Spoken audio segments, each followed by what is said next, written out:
Ayan, maglalaro tayo ng tangus-tangusan ng ilong. Ayan, ito. Ito naman niya. May iba't ibang sizes siya. Kung medyo malaki yung butas ng ilong nyo, medyo malaki ang ilagay nyo ito. And, meron naman siya maliit. 3 yung laman niya. 2 medyo malaki at 1 maliit lang. Pag maliit lang yung butas ng ilong nyo at yung ilong nyo, ito ang ilagay nyo. Medyo maliit siya. And dito naman pagka medyo malaki yung ilong nyo, yung lalapad. Kagaya ng sa akin. And ito naman yung pangsungkit. Pantanggal. Maglaro tayo ng tangus-tangusan. Ayan, madali lang siya tanggalin. Kahit hindi na kayo gumamit na to. Ayan. Pag tumawa ko, hindi na ito nalapad. Ito na lang. Ayan, madali lang siya tanggalin. Pero hindi naman siya kita pag tumataas yung ilong. Yung ano. Hindi siya kita kasi color black. And nandiyan lang siya. Madali lang siya matanggal. Ayan. Yung may mga problema ng ano.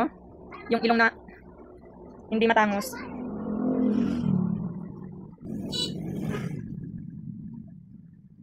Hindi naman napad yung ilong ko pag ngumingiti ako.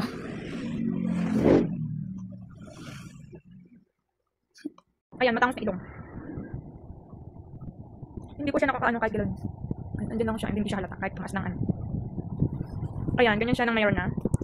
Ganyan siya, ganyan ang butas niya na mayroon siya.